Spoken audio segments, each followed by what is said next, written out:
what if nothing is actually wrong with your life? I know that sounds impossible because maybe you're waiting for a better job, a better relationship, or a better city to live in, more money, more of this, more of that, and you're convinced yourself that that's when life will actually begin for you. But what if you've been looking for a new life when all you needed was a new pair of eyes?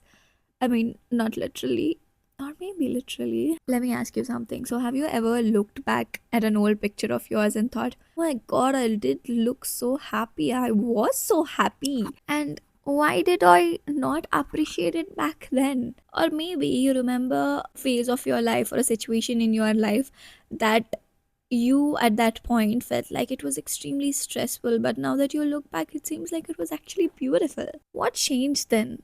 The moment didn't, you did. We keep telling ourselves that if I lose 10 pounds, I'll be happier. If I move abroad, if I get married, if I be with this person, if I lose this person, or if I earn more and so much more, there is always another destination, another finish line, and another version of ourselves that supposedly is waiting to become happy. And somehow, when we get there, the feeling doesn't last. Psychologists have studied something called as the negativity bias. Our brains naturally focus more on the negatives than the positives. Thousands of years ago, this helped the human beings survive in this world. If your ancestors ignored danger, they wouldn't have survived long enough to pass on your genes. So your brain became incredibly good at asking what's wrong instead of what's beautiful. Your brain isn't trying to make you happy, it's trying to keep you alive. Imagine two people walking into the park. One notices the noise, the litter, the dirt, the noise,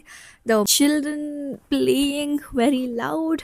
And the other one notices the smell of rain, by the way, which is called petrichor, and kids laughing, being so happy and full of life. It's the same park, same weather, same moment, but completely different perspective because we don't experience reality as it is. We experience the reality our attention highlights. This doesn't mean you need to pretend that everything is perfect. Real problems exist, pain exists, grief exists, and failure exists. Changing your perspective doesn't erase them, but it changes what you allow to define your life. Think about social media. You scroll like hundreds of reels or posts every single day that seem to be perfect, and you're comparing directly or indirectly the perfect moments of somebody else's life, their highlight reels, to your behind the scenes. Not because you're weak, but because your attention is constantly being trained.